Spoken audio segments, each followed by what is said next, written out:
Hello, everybody. Good morning, Washington, D.C. Woo! This is exciting. I know some people are filtering in. Come on in. We're about to get started. And Alexa has made it very clear to me that she is, time is money. She's all about sticking to time. We have people to meet, different businesses and things to see. So we want to get started right away. So we want to make sure everybody's in here. I love seeing that we're like sitting room only, standing room only. It's so great to see so many of you joining us today. I think that we'll go ahead and get started. Is that good? Okay. All right. Well, get comfortable because we have a great day planned for you. First off, I would love to welcome you to Women in Power WEXDC 2019. Woo! How many of you have been here before? Yay. So a lot of you are new, right? Raise your hand if this is the first time you're coming. That is amazing. That is amazing. Well, we are so excited that you could join us today. For those of you who don't know me, my name is Angie Goff. Oh, yeah, I have one fan. My sister is here. Oh, two. Yay. I am actually from the Washington, D.C. area. I was an anchor and reporter in TV news for 15 years. In December, I took a little bit of a hiatus. I decided to walk away from a really great job because inside of me, I had this burning feeling that there was something more, and I needed to go to a place where I could be really creative and really start to check off my own personal to-do list. So many of us get consumed in our day-to-day work and our daily jobs, even though they're wonderful and great, that by the end of the day, we really leave no time to explore our personal passions and the creative things and all those things that we say we wish we could do. And finally, I just woke up and I said, you know what? I know it's a leap of faith and it's a risk, but I'm at peace and I'm okay with it because the last thing I want to do is look back at my own life and say that I'm not proud that I didn't try. So that's what I did, and it was really scary, but I always say that your goals should, and I said this on my last day when I was on air, should be scary, but at the same time exciting. You got to have a little bit of both of those things when you're venturing into something new.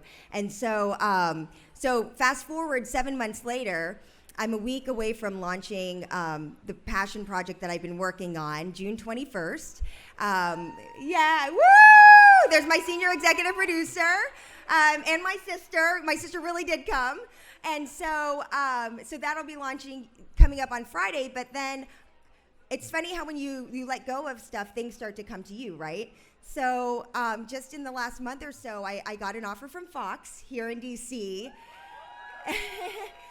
and it was amazing because they embraced my creativity and my ideas, and we're partnering and we're working together. And so it's been a crazy week, but I'm excited to be here, and I can't wait to hear a lot of your stories and hear about your own journey, and that's what we're here for today. So to stick on time, because I could sit here and talk forever, first I want you to look at the sign. I know that you have little pamphlets and a schedule of things that are happening today. There is so much to do. We're talking about tons of breakout sessions. We have amazing businesses that are here, wonderful people. You can do some shopping in the WEX marketplace. Authors who are so inspiring. We have book signings going on. There's so many things that you could do today. We hope that you can hit them all. But we are here for a panel. We're here to hear other people's stories and to be inspired and to really dig deep. And so it's with great pleasure to introduce our first panel. And I love the title of this because I feel like it's something that resonates. I don't care how wonderful you are, how beautiful you are, how rich you are, how successful you are. This is something that I truly believe everybody battles and everybody deals with. The title of our panel is Be Brave, Not Perfect. Overcoming imposter syndrome, self-doubt, and our inner critic, because we tend to be our own worst critics, right? And I love that my sister's here because she actually made me a necklace one year, and it was hand-stamped, and it said, "Po body's nerfect." And then I changed that to my Twitter bio. I was like, yes, that is right. Po body's nerfect. Nobody's perfect. So I think that this is a great way to start off WEX 2019 here in DC. And to help me do this is the moderator of this great panel, who is going to introduce all of the ladies joining us today, Chrisa T.S., who is not only a public speaking coach, but the founder of the Chrisa Group. Where are you out? Oh, there you are.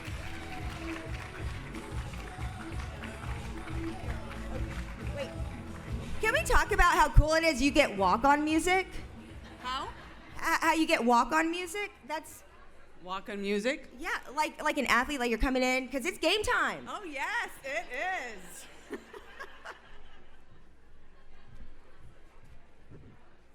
I used to coach politicians on how not to hide their bodies behind a podium, so I'm not going to do that today.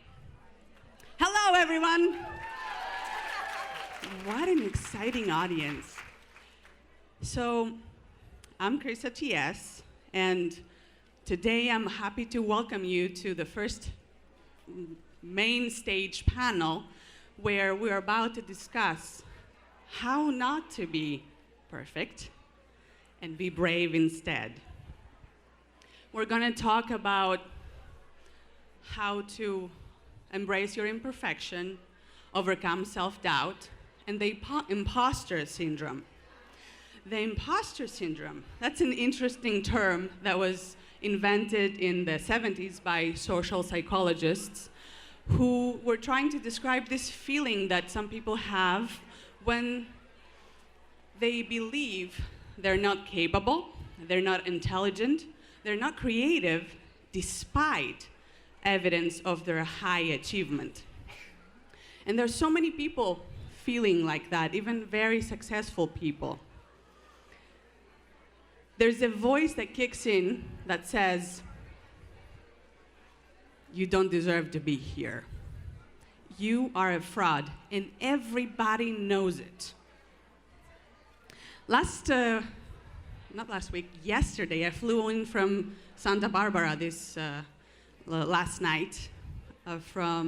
I got interviewed by Jack Canfield about women's confidence, empowerment through public speaking. And you know this guy, right? He wrote the Chicken of the You're awesome! Chicken Soup of the Soul. So while I was waiting for them to set up the lights, the cameras, and all that, that voice popped into my head and said, you don't deserve to be here. But then there was another voice that said, Chrisa, you gave a TEDx talk on that subject. It's time to let go of that self-doubt. And there are many people suffering from this, even really, really successful people. Maya Angelou, for example, once wrote, I've written 11 books, and every single time I think to myself, uh-oh, they're about to figure it out. They're about to see me. Now, you may also feel like that. Have you ever felt like there was a situation where you felt like a phony? Or you find it difficult that people trust you? Or maybe you keep suffering from this self-doubt that says, you don't deserve to be here. If yes, you're in good hands, because today I have not one, not two, not three, but 4 experts to introduce us to how to live a life full of bravery, authenticity, and without needing to be perfect, but be brave. Let me introduce you to our 4 panelists. Please give them a warm welcome.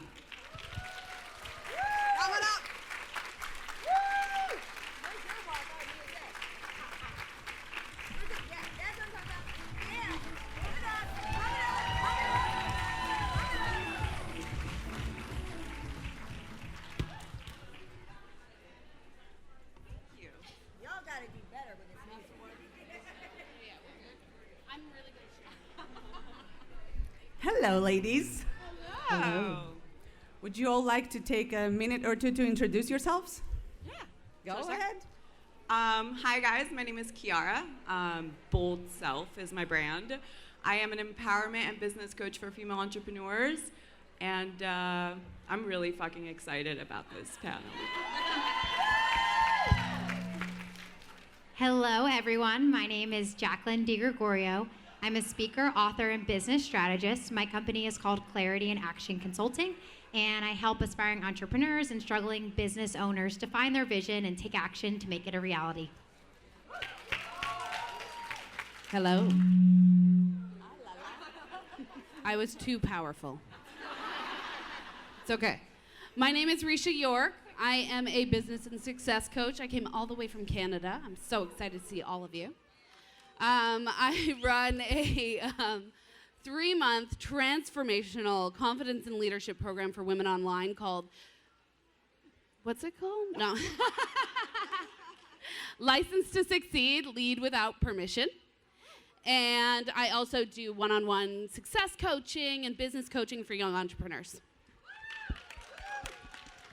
Hi, everyone. Good morning. My name is Kinosha Soden. My business, I guess, if you will, is I am the creator, producer, and host of Good Things DC.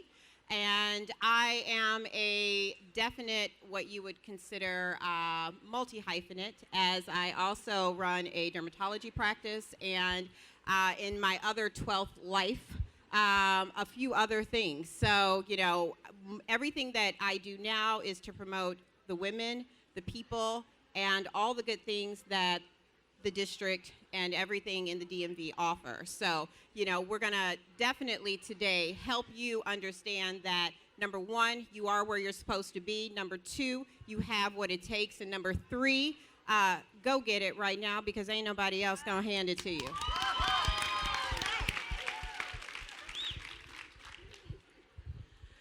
Okay, so from what we heard, you're all successful. You seem very confident and empowered. When do you remember when was the first time that you experienced this, uh-oh, I'm not good enough kind of self-doubt? And I would like this answer from all of you. So go ahead. So I have the grown-up version of it, right? Which I think we can all kind of like tap into, like the adult version of it. But I think, like many of us, mine started when I was a teenager.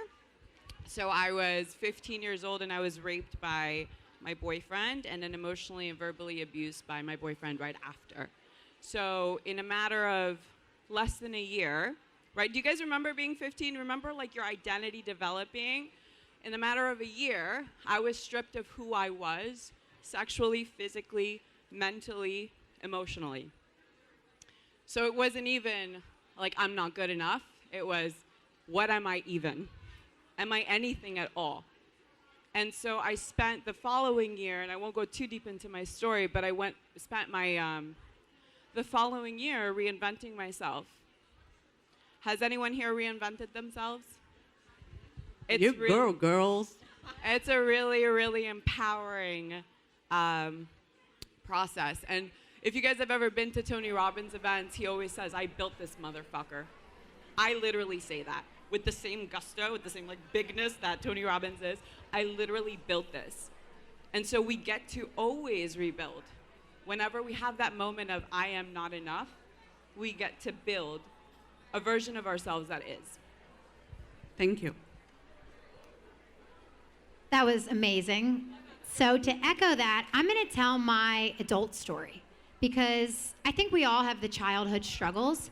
And I think on the outside, I liked to put it out there that I was good enough. I was confident. I was class officer in high school, and then in college, the chair of my sorority, and all different things. And on the outside, everyone who knew me thought that I was good enough. And one day, I realized that I lived my life based on a fear of what other people think. And it's sort of a really funny story, and it probably seems to you like a really insignificant event.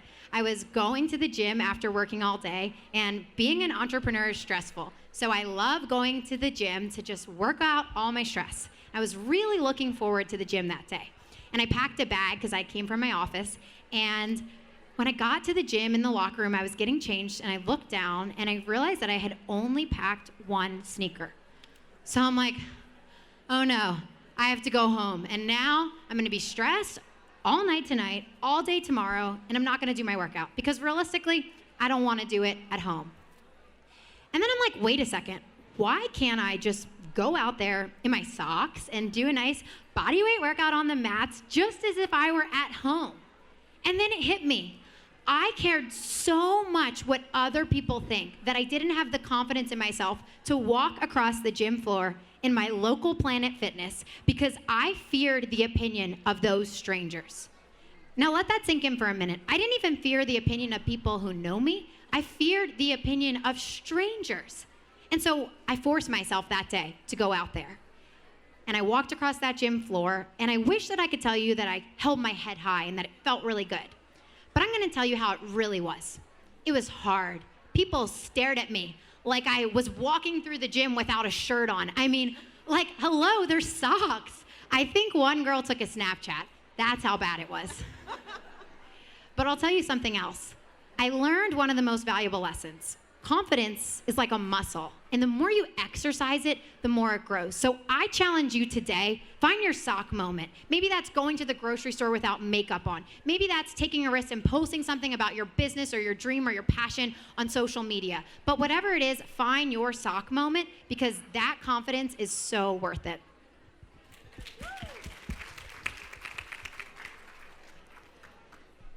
I was lucky because I was raised by an ultra feminist who is also a therapist. So you have to understand that in my house it was female empowerment all day long. Okay? Now we can tell why your picture is like, right? But here's the thing. My mother is a genius. I have to live up to that. Okay? So I spent my whole life trying to get any kind of recognition from a woman who was obsessed with growth mindset. Anybody familiar with growth mindset? Yeah, it's a wonderful place to be, right? But as a kid, you just sort of want to, great job, gold star. Not, what did we learn here today? Right? So I spent my whole life striving for that perfection, that like 4.0, that polished everything, that Martha Stewart, that I'm good in every area of my life. And then I had a full-on mental breakdown. And I was like, I can't operate. How do people operate like this? And then I'm seeing this therapist and she goes, so I have a secret. They don't. You either burn out or you prioritize. And I was like, wait, so everybody isn't doing 150% at like everything that they do? And she was like, no, that's how you die. And I felt like I just wasn't hitting it, right? But then I came to the realization, she said, this is the part that blew my mind, and it may blow some of your minds. Some people go to their job and they only do 60%. Not even some people, guys. I'm talking like 75% of people are only doing 60%. I was like, what? Why? Why would you do that? But I couldn't fathom not giving it my all. And then I had to come to a place where it was like, it's not that I'm not good enough. It's that I haven't prioritized. Right? So I challenge you. You need to think about your priorities. It's fine to give 150% where it matters, right? I don't care what your cake looks like. I don't care if your lasagna burned. I care if you're a good human. Make sense? Yeah. Amen. Because, and I think, you know, in piggybacking, probably in summation, I have always, well, I won't say always, but probably from youth till now, I've kind of had a mindset and an idea that for whatever reason, no matter how hard I've worked, and I was that person, same person, you gotta give everything. And if it's not the top, it doesn't matter. And yet, with all of my academic success as a child, through high school, through college. I have a daughter who is valedictorian. I should be very like, everything's great. I still felt my life was very much so peanut butter, no jelly. All right? Every single day, because no matter what great things were happening, there was something right behind it ready to explode. My life has exploded on me probably a dozen times throughout my life. Through childhood, having to go through family issues, having to go through molestation issues, having to go through a failed first marriage and not feeling good enough, having to go through attaining the education and the level of education that I thought I never would on my own, by myself, because although my parents were amazing people and loved me, they just didn't have it. And so I got there. Great. Woo! And then I met and found the life of my dreams that required me to drop it all. I was a lead scientist and researcher at Monsanto for 15 years. My background is in bioanalytics. I have 2 masters and two bachelors, sat on school boards. I'm originally from Missouri. Was an NFL cheerleader. I've danced professionally. I met the man of my dreams who happens to be a surgeon, military background, whole cake. But in order for me to find balance and to have the life that I thought I wanted, I had to drop everything that I worked for. It's kind of funny to spend your whole life working for something and working to put yourself through school and through everything else, get a lovely email that says, congratulations, you've paid off your student loans. Woo! But wait, I'm not doing a goddamn thing in what I paid my student loans for. You start to kind of feel like, what in the world is going on? And am I really supposed to be where I am? Am I supposed to be doing what I'm doing? And the answer is yes. So now, am I a researcher? No. Do I still kind of work in the medical field? A little bit. Do I do anything that I did 15 years ago or that I thought I would be doing 20 years ago? No. Is my life fulfilled? Happy? Am I shooting for every passion that I love and care for? Absolutely. And so right now, everything that I am manifesting, I got a card one day, out of the blue, lady, true story, walking down the street. She said, can I give you something? I said, sure. I'm an export here, or import rather. I'm thinking, I'm just a little Midwest girl. I don't know about all this city living stuff. Okay. And the card I turned over said, you manifest good. Okay. That was 10 years ago. And now, I took that card out 10 years later when I was asked to create a show that I have no background in. No journalism, no film, no nothing.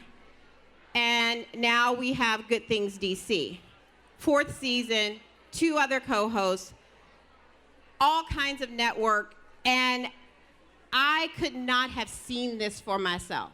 So, is it a little bit of peanut butter, no jelly? Yeah, because what I thought I would become, I'm not. Does that mean I'm a failure at what I did? I used to think so. But it also means that I have taken every life lesson, everything I've learned, everything that has been poured into me to create who I am.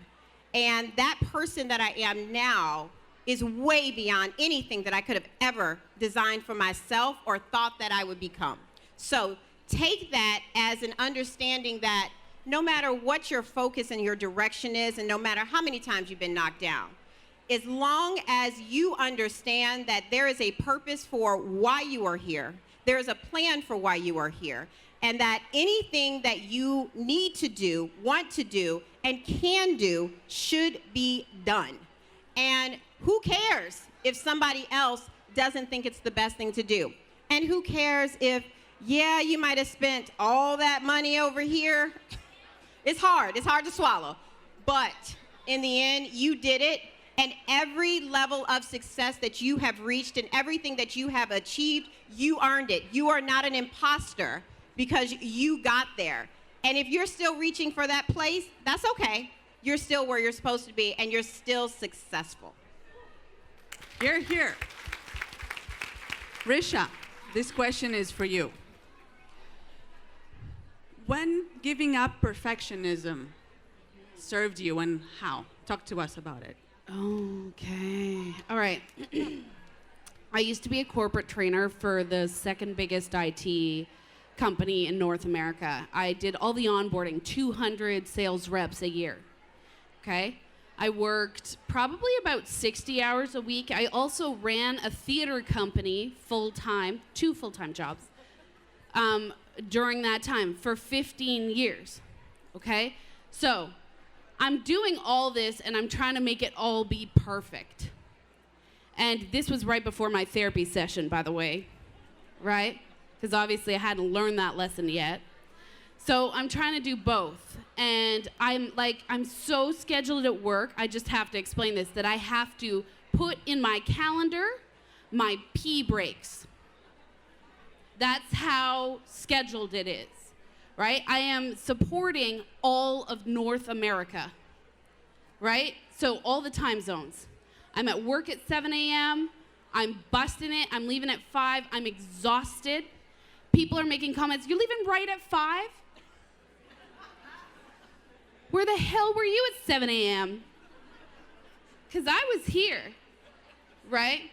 So I was frustrated. I was putting in all this extra time. I was doing everything. And I felt, when I got home, like a zombie.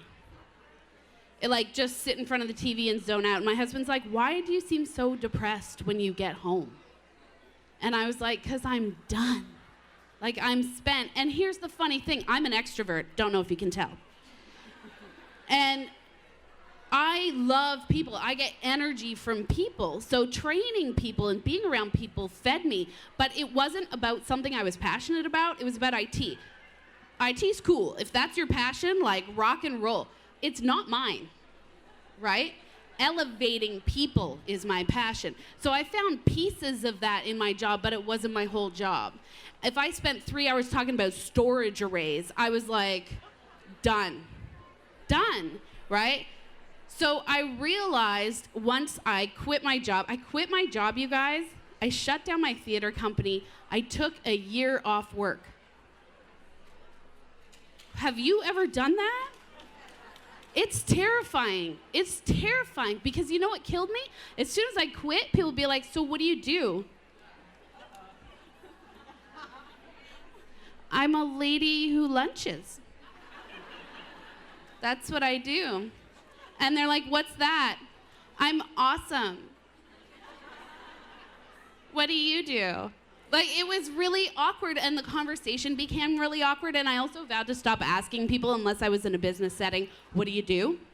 I'd say, what are you about? Right? Different conversation. And it kind of brought me to this place where I was like, I don't care.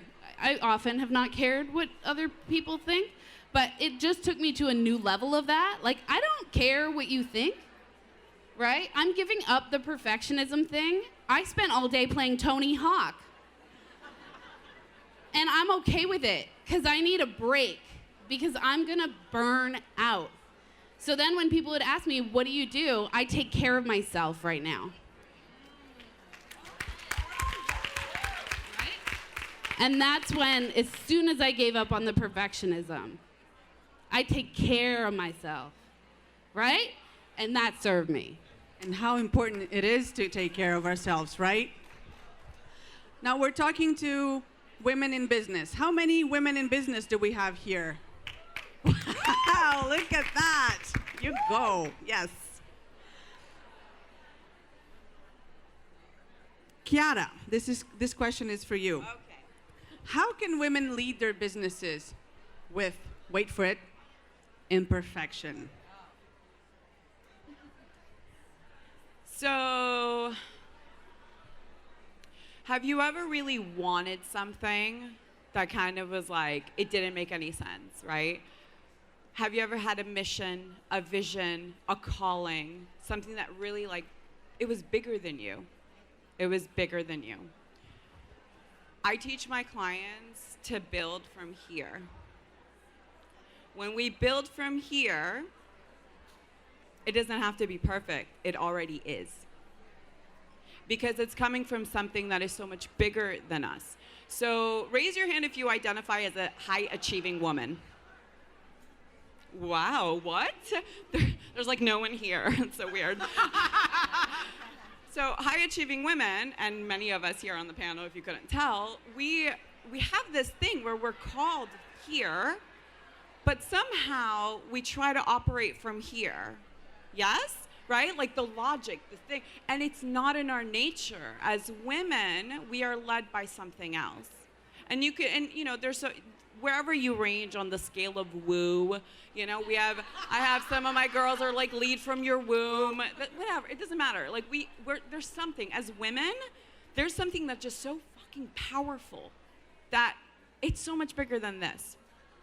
This gets you into trying to problem solve, trying to make sense of things. What's my rational next step? What's the thing? How do I solve this? So what I like to tell my girls is, like an elevator, bring that shit down. Right? Whenever you feel here and you're just in your achiever mode and I've got to do this and I've got to do that, shut up, close your eyes, take a deep breath, drop in, and ask what's next. Because you already know. Those of you that have started businesses, those of you that are even if you're not an entrepreneur, if you're in your corporate situation, whatever it is, you're leading. There is something bigger that's pulling you forward. Trusting that, bringing the elevator down. This is how, I love that. Confidence is a muscle. We all have it, you guys. We basically have to unlearn, right? We have to unlearn because we've been raised, it's just been beaten up over and over and over again. If we unlearn how to not be confident, it's just there. We already know what we're doing. And so leading with imperfection is allowing heart to guide, allowing us to create from vision, not our circumstances. We don't do good in circumstances. We're women. That's not our shit. It's not. We're not here to problem solve. We are here to lead, to be in our power. And those that has all the answers that we need. Lead from the heart. Elevator. Drop that shit. Jaclyn, what advice would you give women to overcome? So let's say we're all, we got the message to overcome perfectionism, but what can you say about someone who is burned out and now they want to go back to the right side of the road? That's a fantastic question, and I've been there. And let me tell you what I learned about burnout. Guess how you get to the stage of being burnt out? You get there by trying to be a perfectionist, right? And guess how you get to trying to be a perfectionist? By being mediocre at everything you do. Mediocre. Raise your hand if you want to be mediocre at everything you do your whole life. Does that make you happy? Okay, you go, girl. Keep doing it. But for everyone else, guess what being a perfectionist does? Well, first of all, other than the fact that you physically burn out so you can't do anything, so you're worse than mediocre. But before you get to that stage, you're not very good at anything because you can't be good at something until you fail over and over and over again. I want you to think of your dream, the goal, whatever brought you here today, up here. It's at the top of your staircase. And there's all these steps to get there. And everyone thinks that those steps are goals. No, honey, they're not goals. They're failures over and over and over again. And so when I first watched my nephew learn to walk, and I noticed that he was falling and getting back up, falling and getting back up, I realized that he wasn't just falling and getting back up. It was the fact that he was learning a little more about how to walk each time. And so if you're a perfectionist, that means that you're never going to launch anything. Whatever's in your mind, that dream, that goal, guess what? Do it in a day. I work with my clients and I'm like, why isn't your webinar built? I built my webinar in an hour. Like, let's do it. Let's get it. Whatever you're holding back, launch it. Because if not, you're going to live a mediocre life. And I want to see you all empower the world. Yes. So I have to share a little something with y'all. This is, so 47 days ago, I started doing this thing where I'm trying one new thing every single day for 100 days to get out of my comfort zone. Today is the first time that I'm a moderator. I'm moderating a panel. How am I doing? I'm way outside my comfort zone, but I like the view. Look at that view.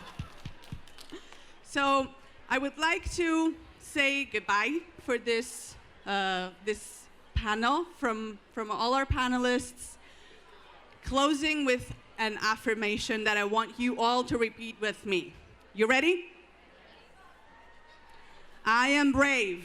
I am brave. I am powerful. I am powerful. I am loved. I am loved. I can. I can. Yes. Thank you all so much. Thank you.